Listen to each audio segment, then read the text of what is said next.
उसके बाद शाम होते होते 3 नाम रह गए।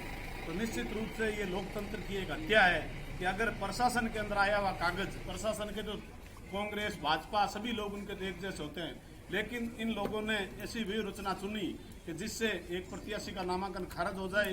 जो भी इनको वोट खिंडने का या वोट इधर उधर बिखरने का जो भय था, इसके मद्देनजर ये बात कही गई थी।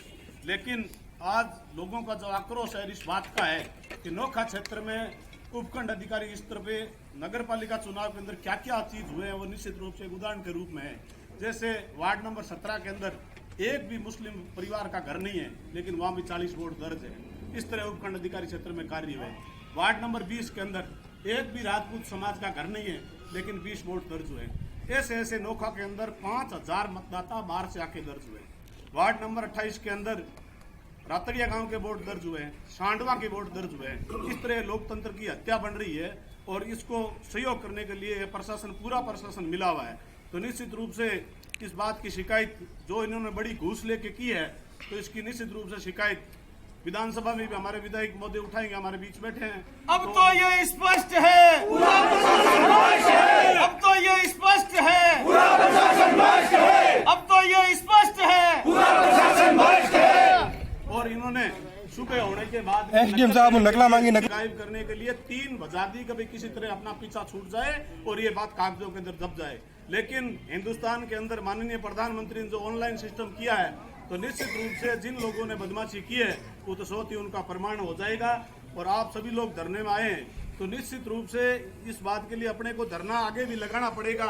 अगर इस तरह एक बार ज्ञापन दे दिया, नहीं सुनेंगे तो हम तो आपके सामने आपके मार्फत से सरकारी कर्मचारियों से निवेदन कर रहे हैं, जो हमारे जिला परिषद के सीओ साहब और दूसरे जो भी अधिकारी पधारे नगर विकास से, तो उनसे निवेदन कर रहे हैं कि भ्रष्ट अधिकारियों पर उन पर कानूनी कार्रवाई की जाए, नहीं तो हम अन्यथा अनिश्चितकालीन धरना देंगे नगर पालिका के आगे जो बड़ा पड़ाव होगा। और निश्चित रूप से ये काम हमें करने के लिए बाध्य मत करो, नहीं तो हम चाह रहे हैं दूध का दूध पानी का पानी हो। लेकिन इस छोटे काम के लिए इतनी बड़ी बात करने की जरूरत नहीं थी। इन्होंने अपना उदाहरण दे दिया कि हम लोग किस तरह लोकतंत्र की हत्या कर रहे हैं।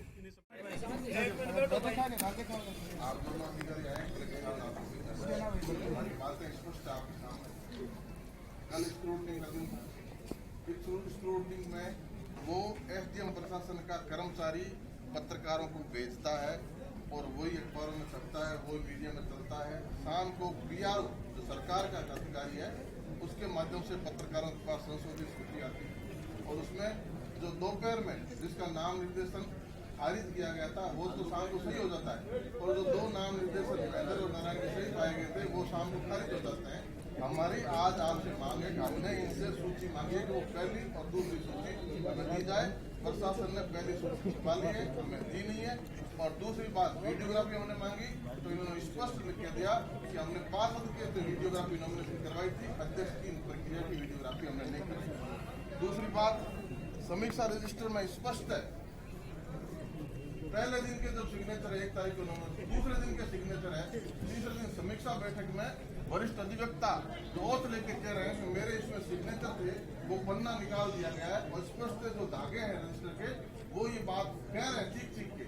हमारी मांग है आप दोनों अधिकारियों से कि जो भी प्रशासन के पास कागज है, डॉक्यूमेंट है, पूरी चुनाव प्रक्रिया से संबंधित वो सारे जब्त करें और वर्तमान ARO और पूरा स्टाफ 7 और 8 का चुनाव इनके निर्देशन में नहीं होना चाहिए। चाहे आप करवाएं, जिनको भी अपने जिला निर्वाचन अधिकारी नियुक्त करें वो अधिकारी चुनाव करवाएं, तभी हम इसको निष्पक्ष मानेंगे, नहीं तो करते ही निष्पक्ष नहीं मानेंगे। और बाकी जो साथी कह रहे हैं 45 वार्डों में इन्होंने क्या रोटेशन किया वो सबके सामने, हम उस बात को नहीं जाना चाहते। उस बात की हम अलग से आपसे मांग करेंगे और पूरे प्रशासन से एक वार्ड का हम पोस्टमार्टम करवाएंगे, नोटिस में क्या क्या धांधलियां हुई है और एक वार्ड तथ्य सहित हम एक बात आपके सामने फैक्ट से रखेंगे। आप हमारी बात सुनते हैं, कलेक्टर महोदय हमारी बात सुनते हैं तो सुनिए, वरना हम यहाँ बैठे हैं। और 10 तारीख को राजस्थान की विधानसभा नहीं चलेगी अगर हमारी मांग नहीं मानी गई। पूरा आग लग जाएगी। आपने जो बातें रखी है उसमें जो चीज़ें हमारे सामने आई है उसको लेके हम माननीय जिला कलेक्टर महोदय को अभी जाके रिपोर्ट करके और वहाँ के जिला कलेक्टर महोदय के माध्यम से रिपोर्ट आयोग को भेजेंगे। उस पर जो भी इसका निर्णय आएगा रात को लेट अवस्था के सुबह जो भी रहेगा वो आपको अवगत करा देंगे। ये जैसे माननीय जिला कलेक्टर महोदय को हमने अवगत कराई सारी परिस्थितियाँ, तो उसके मध्य जिला कलेक्टर महोदय ने ये निर्देश दिए हैं कि चुनाव की प्रक्रिया के दौरान एक वरिष्ठ प्रशासनिक अधिकारी जो है अलग से निगरानी के लिए यहाँ लगाया जाएगा, ताकि भविष्य में इस तरह की पुनरावृत्ति नहीं हो। देखो, जैसा एडीएम साहब कह रहे हैं, जो बातें अपन लेके यहाँ बैठे थे और जो ऑफिस ने ये घटनाक्रम पारित किया है और पवित्र चुनावी प्रक्रिया को मतलब मेलाफाइट किया, उस स्थिति में अभी जो भी फैक्ट अपन ने एक एक चीज इनको बताई है, वो सारी चीज ऑफिस का रिकॉर्ड वगैरह ये ले लिया और ऑफिस का रिकॉर्ड लेके जो बातें लगभग अपने बताई सारी इनको भी स्पष्ट हुई है।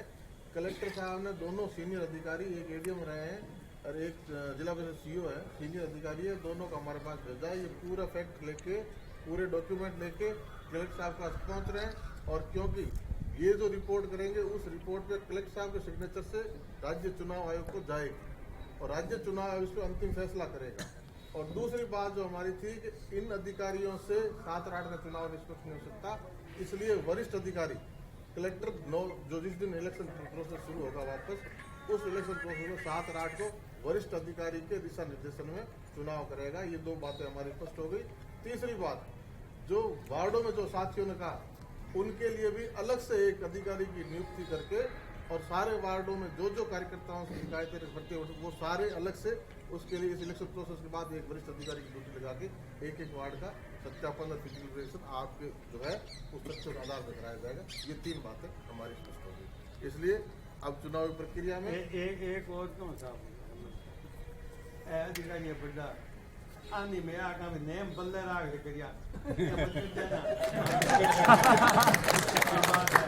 नेम बल्ले राग कबाड़ो करियो तो कबाड़ो आगे बता दिया। नहीं, वोटर लिस्ट वाले की जानकारी है चेयरमैन साहब, फिर खातर अधिकारी नियुक्त हो क्यों? अधिकारी ने आप 1:45 तक लाला दे दिया कि वोट मार वार्ड में को नहीं, दूसरे वार्ड में फिर जांच हुई।